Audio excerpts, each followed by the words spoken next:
بالله السميع العليم من الشيطان اللعين الرجيم. بسم الله الرحمن الرحيم. الحمد لله رب العالمين بارئ الخلائق أجمعين باعث الأنبياء والمرسلين، ثم الصلاة والسلام على أشرف الخلق وأعز المرسلين حبيب إله العالمين أبي القاسم المصطفى محمد وعلى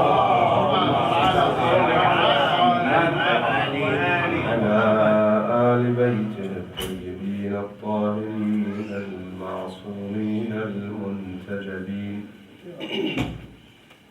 سيما بقية الله روحي وأرواح العالمين له الفداء.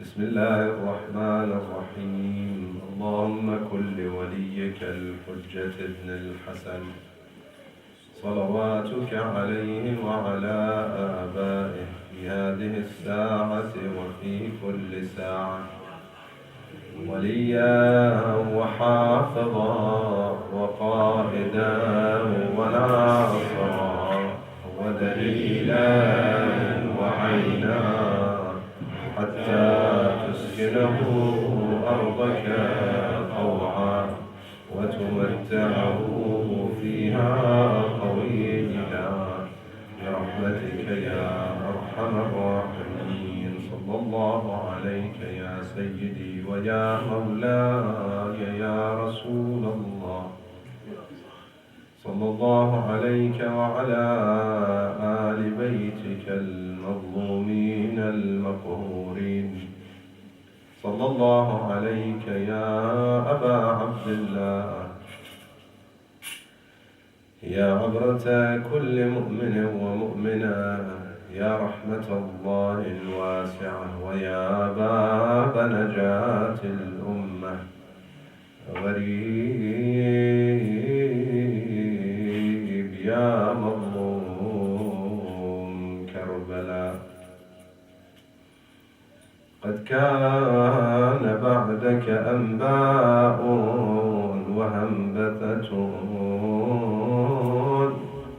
لو كنت شاهدا لم تكثر الخطوب. إنا فقدناك فقد الأرض وابلها. ينسب الشعر للزهراء سلام الله عليها في بعد خطبتها المعروفة الخطبة الفلكية: إنا فقدناك فقد الأرض وابلها، واختل قومك فاشهدهم ولا تغبي، وكل أهل له قربى ومنزلة عند الإله على الأدنين مقتربين.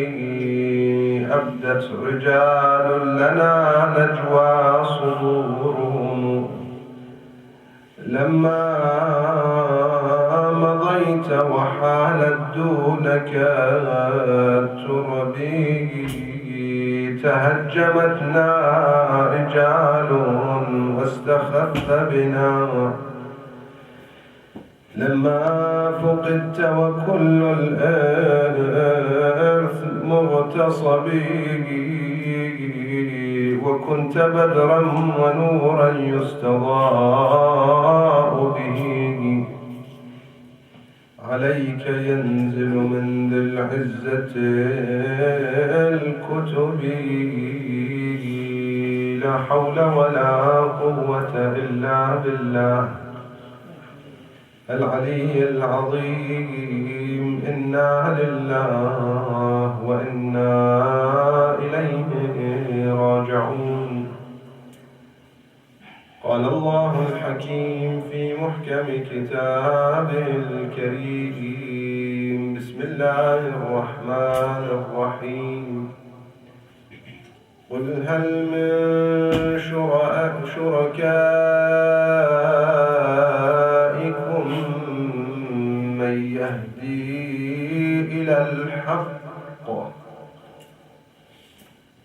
الله يهدي للحق أفمن يهدي إلى الحق أحق أن يتبع أم من لا يهدي إلا أن يهدى فما لكم كيف تحكمون آمنا بالله صدق الله العلي العظيم صلوا على محمد وآل محمد اللهم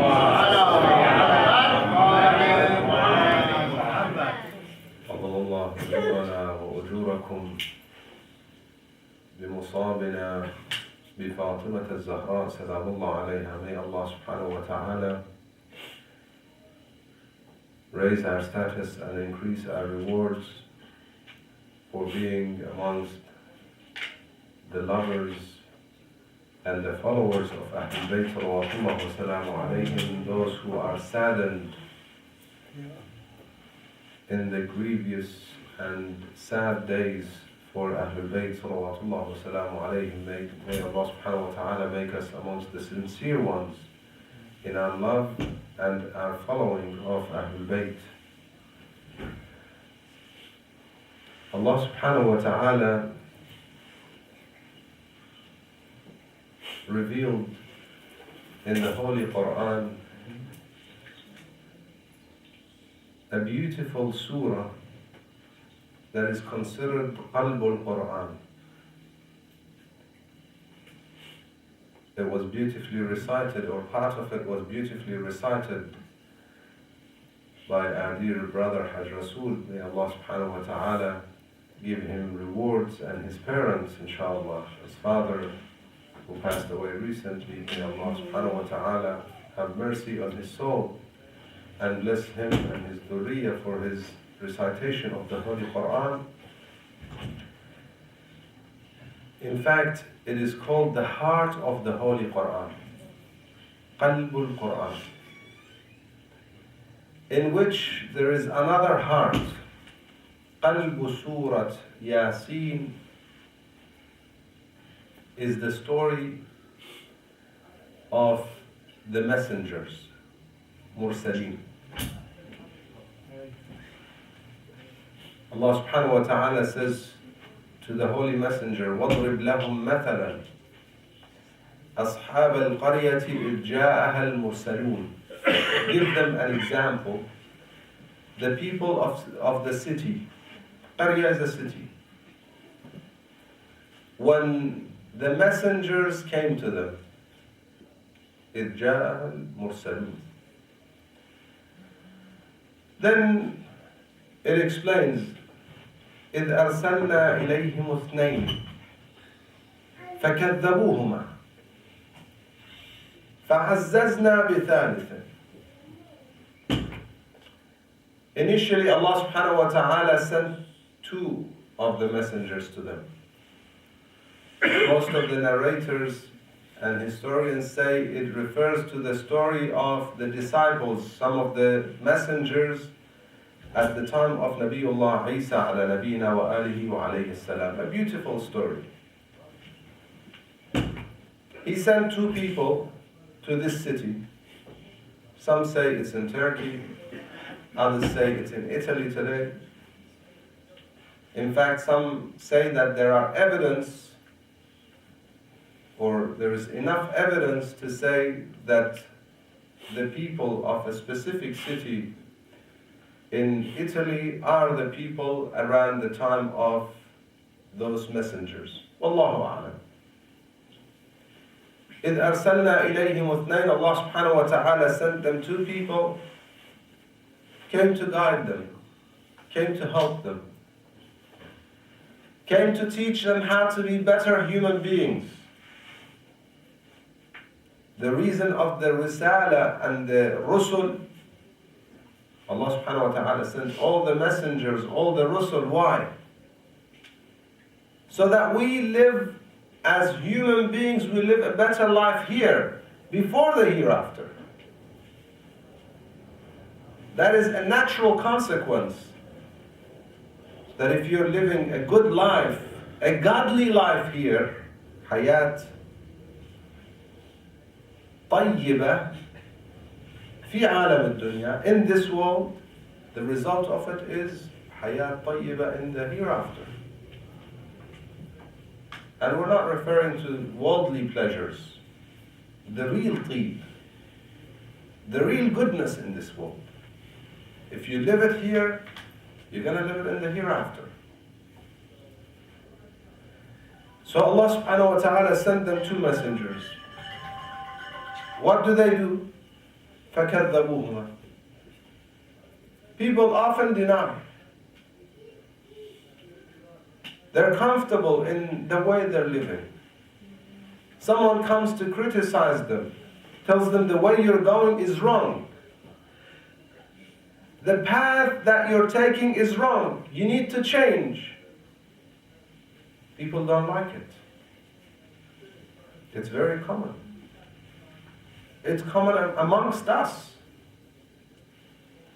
If somebody comes and criticizes anything about us, something that we've developed through and we have built as a personality and we became that ideology that we believe in, and somebody comes and says this is wrong, it's almost like slapping you in the face.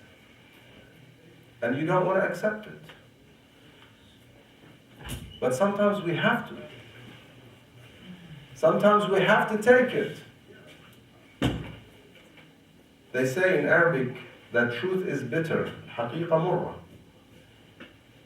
Sometimes we have to face the bitter truth. If we're wrong, we're wrong. If us and our parents have been going down the wrong path, we have to change.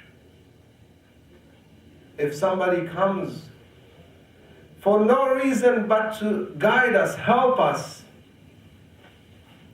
doing his duty as Amr bil Ma'ruf and Nahi anil Munkar, and they have no benefit, no profit in telling you this is the wrong path you're taking.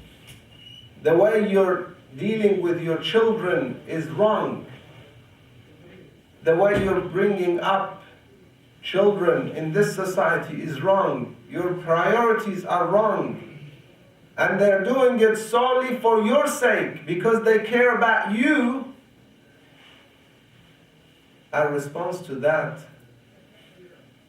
should be rewarding them, thanking them. Not saying that you're liars, denying them. فَكَذَّبُوهُمَا. People said to the messengers that you are liars. They came to help them. They came to guide them. In the old days, they say in Arabic, nasiha jamal. You know, you give a good word, good advice, and you get a camel in return. I don't know if it happened or if it's just a saying. But nowadays, you come to someone advising them, telling them that you are going down the wrong path, you're doing something wrong. You're lucky if they don't spit in your face. Let's reflect upon that. Let's think about that. Are we any different if we have that quality or that attribute or that character in us?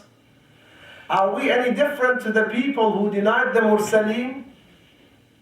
فَكَذَّبُوهُمَا. They denied them outright. Then فَعَزَّزْنَا بِثَالِثٍ. Allah subhanahu wa ta'ala says we sent a third person, a third messenger. Such people deserve the punishment, deserve no respite. One messenger, not enough. Two people, not enough. A third person.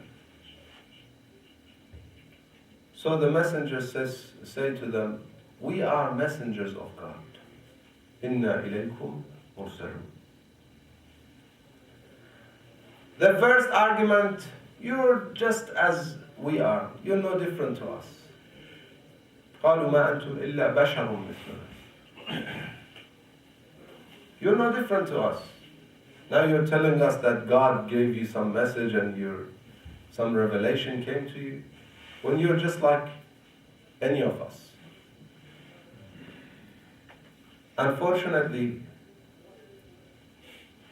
many times we are behaving in the same manner.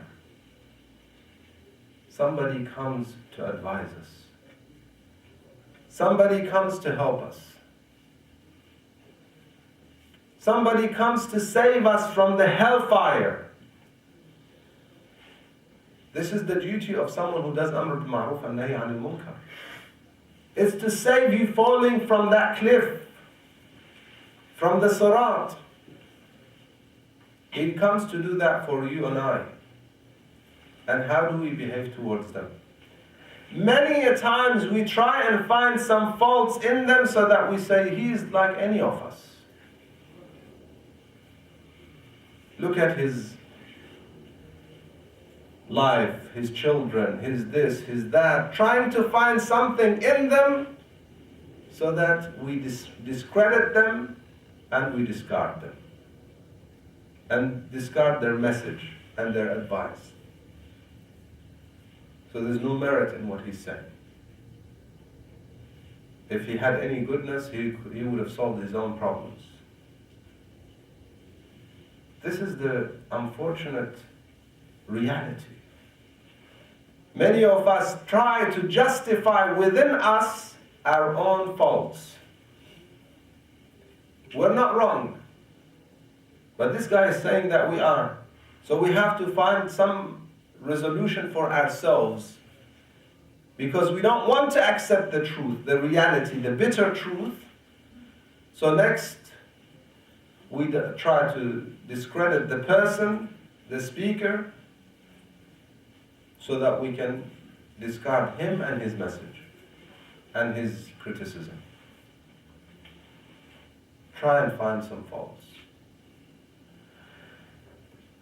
So they said to them, ما أنتم إلا بشر مثلنا وما أنزل الرحمن من شيء إن أنتم إلا تكذبون. Then they say, ربنا يعلم إنا إليكم لمرسلون وما علينا إلا البلاغ المبين. Our duty is not but to deliver. We deliver the message, and a clear message. One of the most interesting parts of the story is the story of the man that Allah subhanahu wa ta'ala describes as rajulun.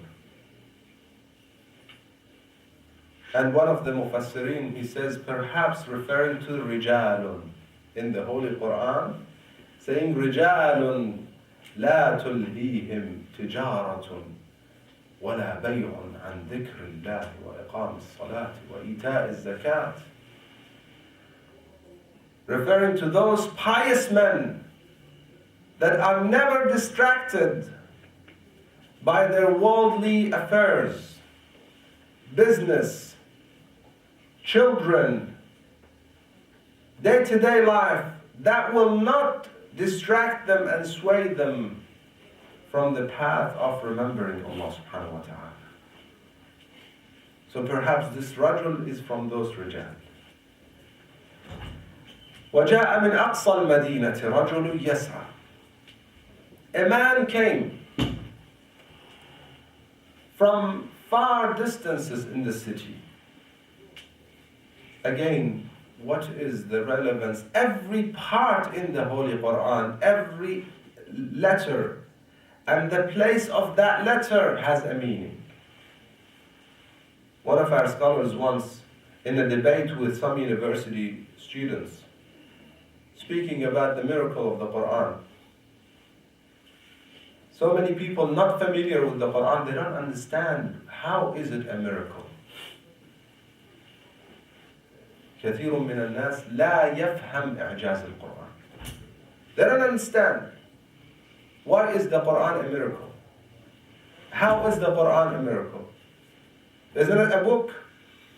Can't anyone who knows Arabic and is eloquent in Arabic and is a poet perhaps, can't he write something like that? Yet Quran challenges. And the challenge is ongoing. Bring a surah like it. They will never be able to. He says, this scholar, he says to the students, he says, when you give a thesis, رسالة الدكتوراه, if you put a thesis, PhD or for your master's, if you change any words in that thesis, just one word, change the place of that word, or a letter, will it make a huge difference for the whole thesis? Could it be that you could not change any word in the entire thesis? They said no, you can reword it in any way. Many words you can take away and the message is still there. He says that's not the case with the Quran. Every letter in the Holy Quran has a meaning and it has to be there in its place. One of the tafasir, وَامْسَحُوا بِرُؤُوسِكُمْ. The Imam, he says to the people that ba is for a reason. Why? Part of your head.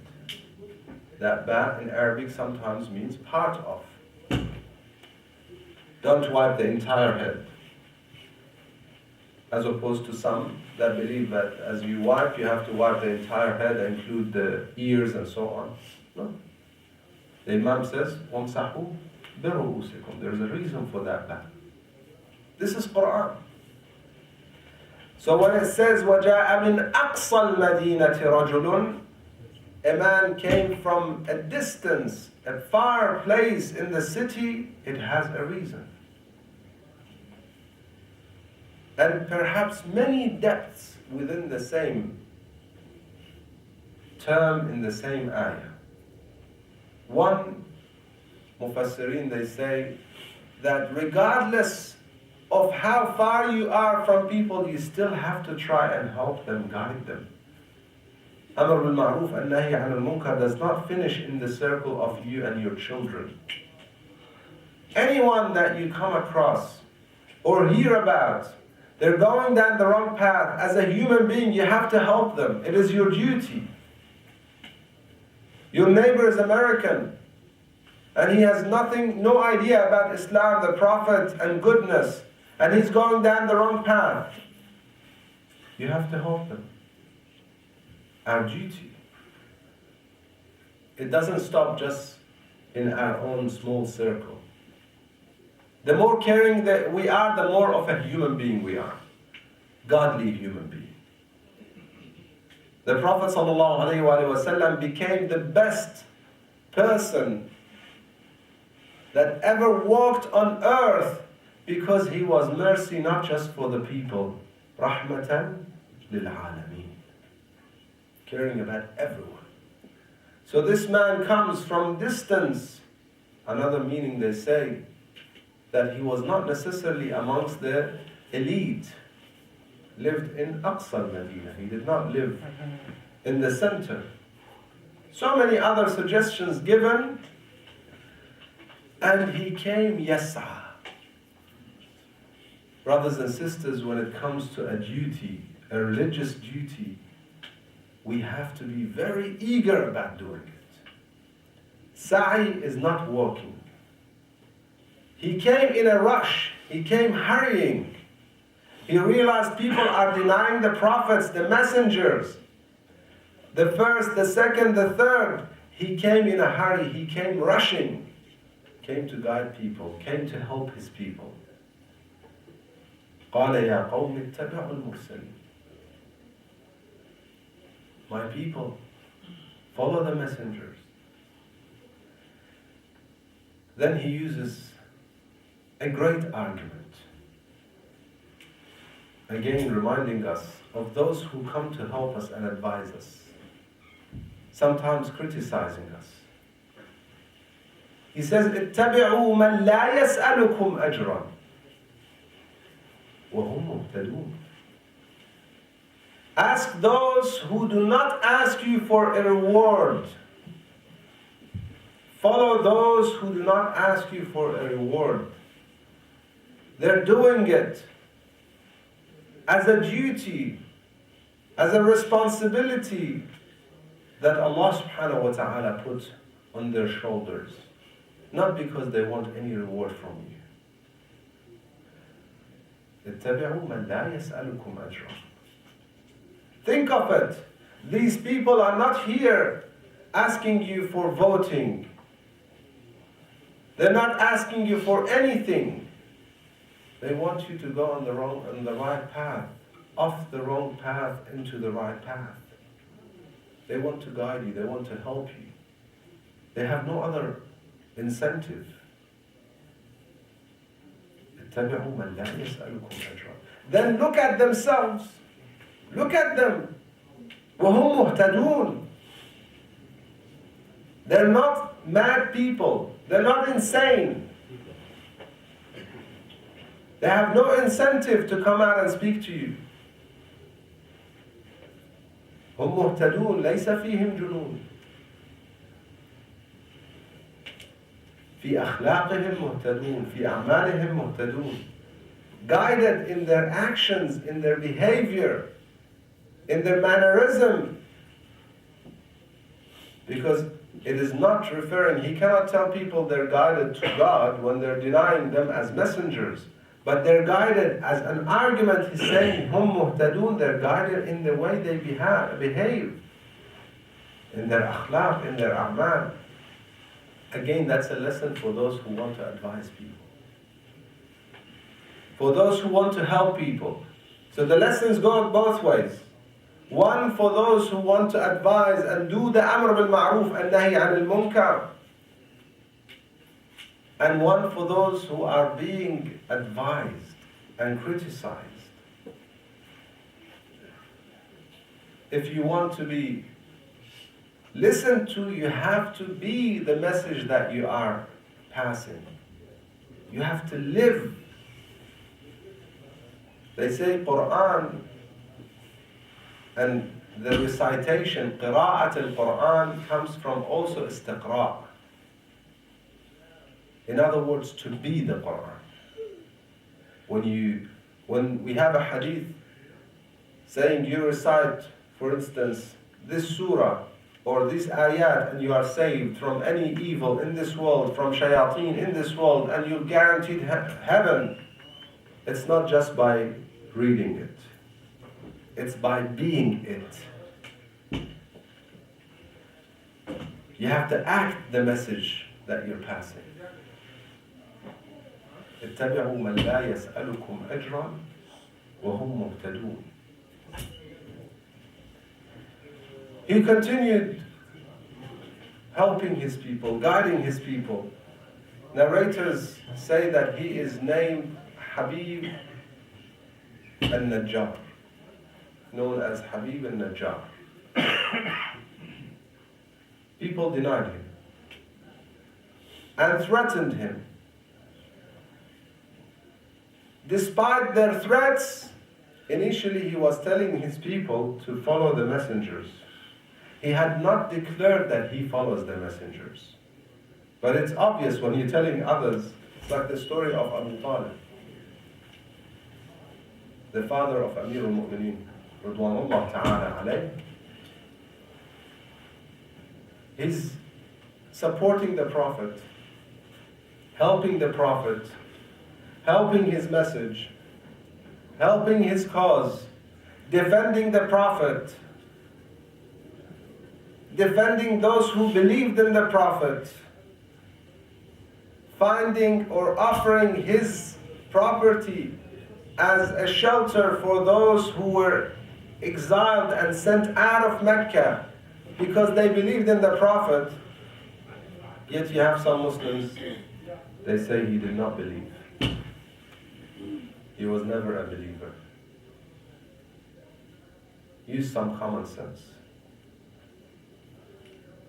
The man comes from a distant place from the city. He yells out to his people, follow the messengers. And he does not believe? Or he did not believe at that point? No. This is called hiding one's faith. يَكْتُمُ إِيمَانَهُ. He's hiding his faith for a good reason. The Prophet ﷺ, he says there are three as-siddiqun thalatha. There are three people who were supporting the messengers or the messenger of their time in a degree that they became called as-siddiqun. A title given to them, and that complete title they only earned themselves and nobody else. He says the first one is this Habib al-Najjar. The second one is Hizqi, Mu'minu al-Fir'aun. The one who hid his faith, yaktumu imana. He believed in the God of Musa wa Harun. He believed in the God of Bani Israel. He believed in the one and only one God. But he hid that for a good reason. He hid that so he could help his people and also help the believers. And he was the one who told his people, you want to kill a man just because he said, believe in God? قال رجل. He was from Ali Fir'aun, but he was hiding his faith. That's the second one. The third one is none but سيد الوصيين أمير المؤمنين علي بن أبي طالب عليه أفضل الصلوات والتحيات.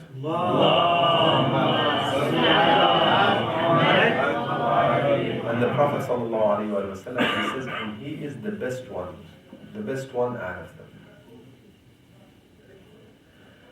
اتبعوا من لا يسألكم أجرا وهم مهتدون. Then he says, وما لي لا أعبد الذي فطرني وإليه ترجعون. He says, why wouldn't I believe in the one who created me? Why don't I worship the one who initiated me? And we are all returning to him. You will be returned to him. He's giving them so many arguments. ادعو إلى سبيل ربك بالحكمة والموعظة الحسنة. He's using wisdom, hikmah, and good advice. These are things that we have to learn and practice. And then eventually they had threatened him. They told him, we'll kill you. He declared his faith and they killed him. They fulfilled the threats and promises and they killed him.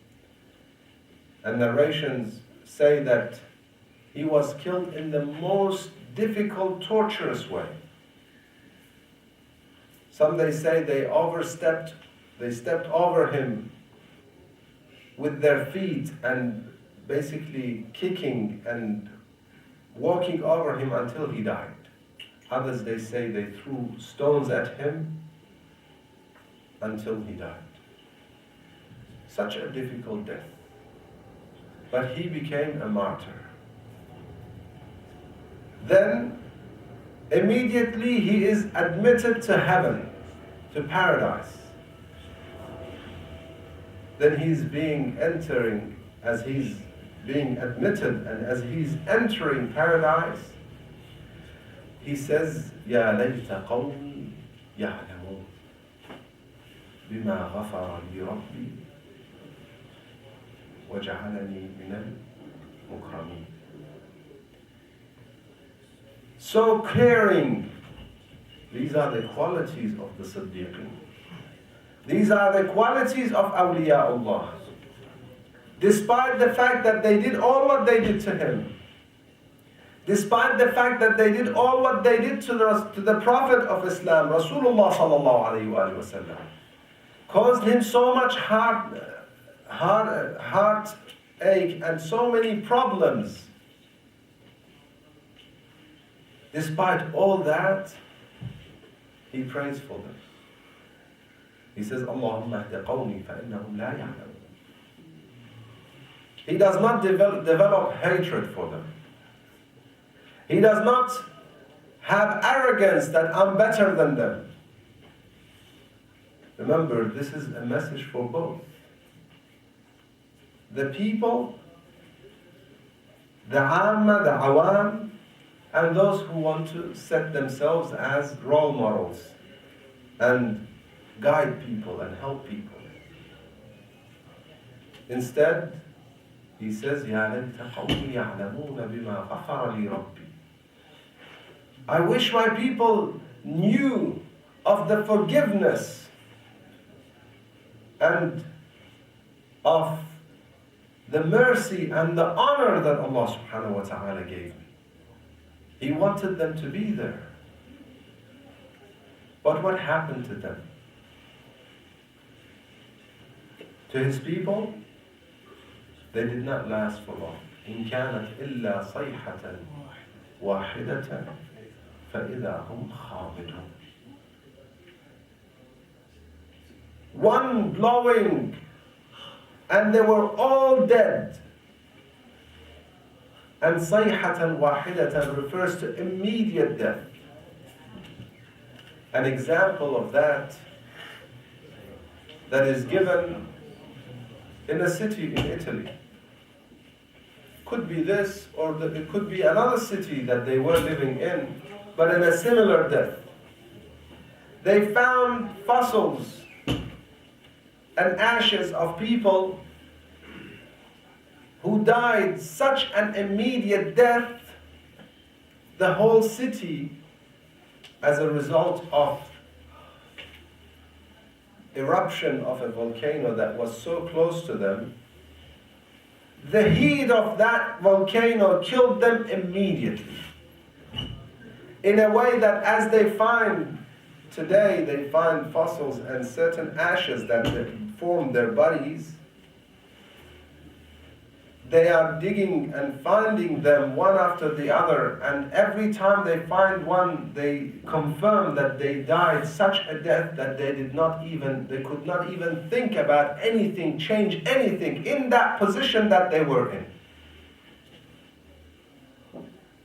Some playing with their children, as they're carrying their children immediately without even a limb moving, not even a movement of a limb, died and froze immediately. صيحة واحدة فإذا هم خامدون. Then the next part, when the Quran finishes the story, speaks of general ibad. All the people, you and I. يا حسرة على العباد ما يأتيهم من رسول إلا كانوا به يستهزئون. حسرة, alas, it's a shame, such a hasra, that these people, ibad, God created them to have mercy on them. إلا من رحم ربك ولذلك خلقهم. He created you and I to have mercy on us, to give us the best statuses, the best places in heaven, not to punish us. Instead of earning that, we earn ourselves the hellfire through our own a'mal. In fact, the hellfire is nothing but the consequence, the natural consequence of our own deeds, our own a'mal. A messenger comes. Somebody comes to advise us, remind us, criticize what we are doing, the way we're going. Instead of saying thank you and changing, we make fun of them, we mock them. إِلَّا كَانُوا بِهِ يَسْتَهْزِئُونَ. then we find faults, errors in their personality, in their life, in their lineage, in their family, somewhere, so that we criticize them, discredit them. And we'll become no different to those people who Allah subhanahu wa ta'ala says we sent them to, they denied them. We sent the third one, they also called them liars. In antum illa takdibun. No matter what they did for them. If we do not try and listen to words of advice, if we do not try and reflect on constructive criticism that's given by caring people, we'll end up no different to these people. The people that denied their messengers and they killed their messengers, they killed those who supported the messenger in such a barbaric manner. Humans degrade themselves below animals. Animals do not do that. Animals, they kill out of fear or hunger. There's a Farsi poem, it says, Nisha aqrab na az rah kin ast. اقتضای طبیعتش این است. If a scorpion bites, it's not because it hates you.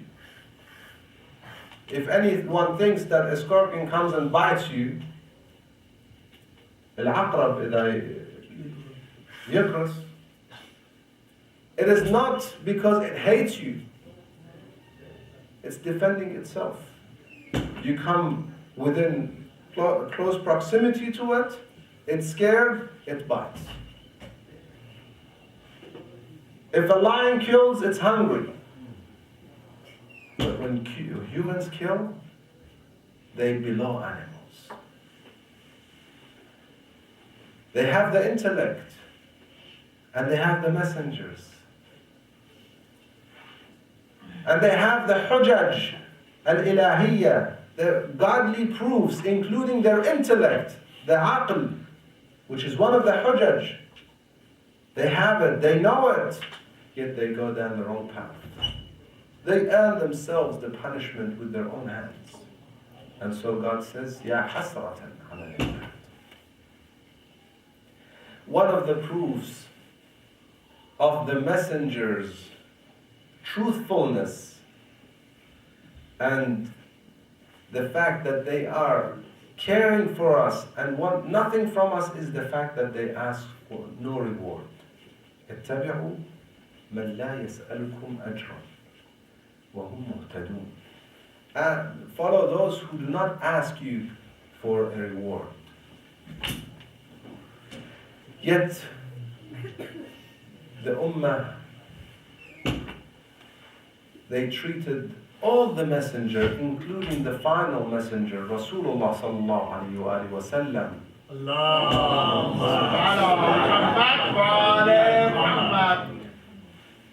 with so much takdeeb and denial, and so much opposition and rejection, so much that the only one thing that the messenger, the final messenger, asks for, the one thing that he says, I'm asking you that for your own sake, the only ajr that he asks for. And he does it for our own sake. He wants no money, no wealth. He wants us to do one thing, love and follow his family so that we are saved. أجر الرسالة لنا لي ولكم, for you and I to become amongst those who are saved amongst those who earn more and more of the mercy of Allah subhanahu wa ta'ala. The one ajr. How did the people treat that? How did they pay the Prophet? Immediately after his demise. It did not take them long. If somebody dies, somebody whom you love, somebody who's very dear to you, somebody who you consider godly, if they die, the first thing you would want to do is to be dutiful to those around them. The last thing you want to do is to deal with their properties. The last thing you want to talk about. Often a good family and good children, when the father dies, they say, we don't care about the inheritance. They don't want to even talk about it. It takes them months, sometimes years, before they do anything about it. Because this is not their concern. Their concern is that they lost their loved one. But was that the ummah? Was that how they treated the Prophet? Or did they come immediately to his family to take away all their rights? And to the closest person to him, that he says that she is a part of me. فَاطِمَةُ بَضْعَةٌ مِّنِّي. She is a part of me. They come immediately to his daughter so that they take her earth. They take her rights. They take her inheritance. They take her property. On top of that, they disrespect her in the way they address her and her house. So she comes out and speaks. For herself? No. For the land? No. She comes out and speaks, so she proves a right and declares the truth for humanity to hear. In a section of her khutbah, al-khutbah al-fadakiyya,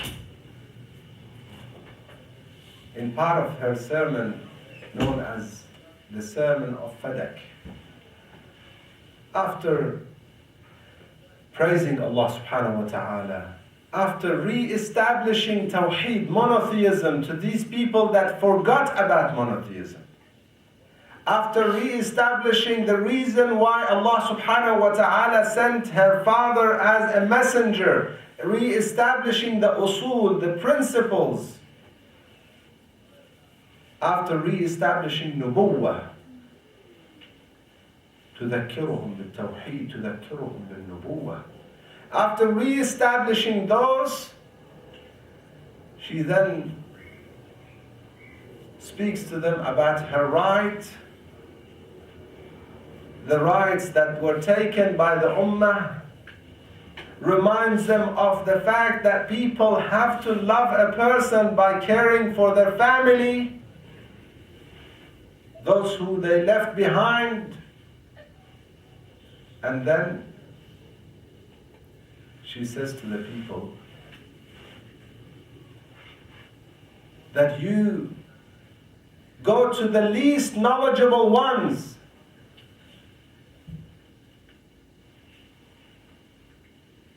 and leave those who explain the Quran.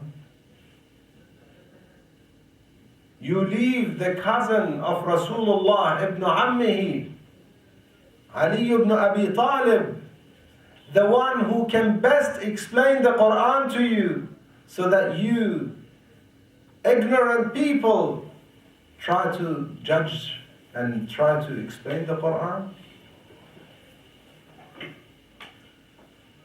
Nobody's listening. The first Khalifa says to her, after giving her hujjah, she says, it's not my fault. People asked me to be the leader. It's very clear that her khutbah was not for anything but for the right of Amir al-Mu'mineen. That is why he says, it's not my fault. People chose me. So she turned to people. And she spoke to them with so much firmness, but gave them all the facts and truth that brought them to shame. But people did not want to listen to the Mursaleen. Did not want to follow the Mursaleen. And that's why up until today, the Ummah is suffering. They're not ready to follow the Mursaleen. They're not ready to follow those who want no reward but for you to get closer to Allah subhanahu wa ta'ala. إِلَّا مَنْ شَاءَ أَن يَتَّخِذَ إِلَىٰ رَبِّهِ سَبِيلًا. That's what they want for you and I. They're not ready for that. We're not ready for following Ahlul Bayt salawatullah wa salamu alayhim, the Prophet and his progeny. And that's why our Imam, if we want to cry for anything, brothers and sisters, we should cry for the absence of our Imam. For the fact that 1400 years, 1200 years, 1400 years from the time of the Prophet, 1200 years plus from the time of our Imam, and we're still not ready for the Imam to come for us. The Ummah is not ready. If you want to weep, this is something.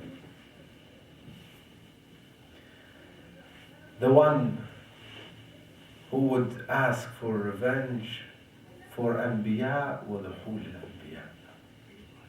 One of the names of Imam al-Hujjah, Jalallah Ta'ala Farajahu al-Sharif, is Al-Tha'ir. The one who will take revenge from all the evil because of all the good ones. أين الطالب بذحول الأنبياء وأبناء الأنبياء أين الطالب بدم المقتول بكربلاء صلى الله عليك يا أبا عبد الله صلى الله عليك يا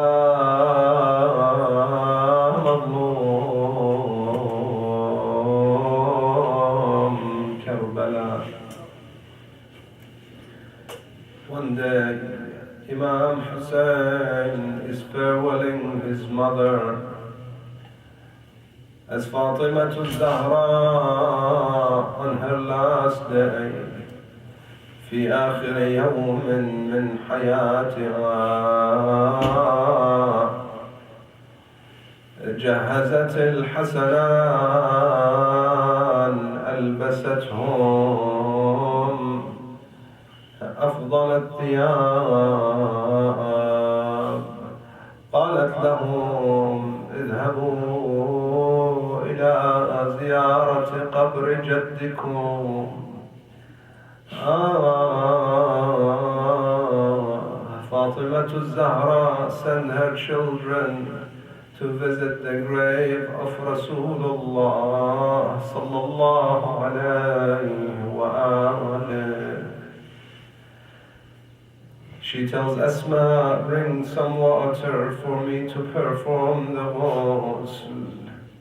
Imagine the state of Imam Hassan and Imam Hussein. They knew their mother is unwell. They knew she is not living with them very long. They knew the state of their mother and her state, farewelling them as they are going. They come soon after that asking, oh Asma, where is our mother? أين أمنا الزهراء? Asma tells them that your mother has departed this world. Imam Hassan and Imam Hussein come to the body of Fatima al-Zahra They drop themselves on the body of Fatima. They start calling her Ummah. Ana waladuk al-Hasan, ajibini قبل أن يتفطر قلبي. Answer me before I depart this world. Imam Hussein is calling his mother. They are shedding tears and crying, weeping as they call their mother. Asma says to them, go to Amir al-Mu'mineen, tell Ali ibn Abi Talib that Fatima has departed this world. اذهبوا إلى أبيكما أمير المؤمنين أخبروه بالمصاب. They go to Amir al-Mu'mineen. He comes to the house finding Fatima has departed this world. This is one musibah. The other musibah, the other calamity, the other tragedy is the tragedy as she is being bathed, as he washes her body. من وصايا الزهراء قالت لأمير المؤمنين يا علي غسلني وكفني وادفني بالليل. Oh Ali, she asked him before she departed this world, before her martyrdom, she said, oh Ali, wash my body and shroud me and bury me at night. One of our ulama, he says, one of our scholars, he says, why did she ask to be bathed and shrouded in the night time? About the grave, أما عن القبر والدفن بالليل يقول لأنها لم تشأ ولم ترد أن يأتي أحد من غاصبيها فيحضر الجنازة، ولكن لماذا أوصأت بأن تغسل وتكفن بالليل؟ علها لم ترد أن يرى أمير المؤمنين آثار الضرب. Why did she ask to be washed, to be bathed and shrouded in the night time? And they say perhaps because she did not want Amir al-Mu'mineen to see the effect of what she went through on her body, Salamullah alayha, until she was buried at night with only few attending the funeral. ولكن لا يوم كيومك يا أبا عبد الله لغربتك يا أبا عبد الله لصبرك يا أبا عبد الله. There is no day like the day of Imam Hussein alayhi salam, Imam Sajjad, Imam Zainul Abidin. As he is farewelling the land of Karbala, he sees the body of his father Imam Hussein جثة بلا راس وقد ردت الخيول الضعاف. If Imam Zainul Abidin, seeing that scene, could not withstand it, what is the state of our Imam, our present Imam, Imam al-Hujja, عجل الله تعالى فرجه الشريف. ولأي الأمور تدفن ليلة بضعة المختار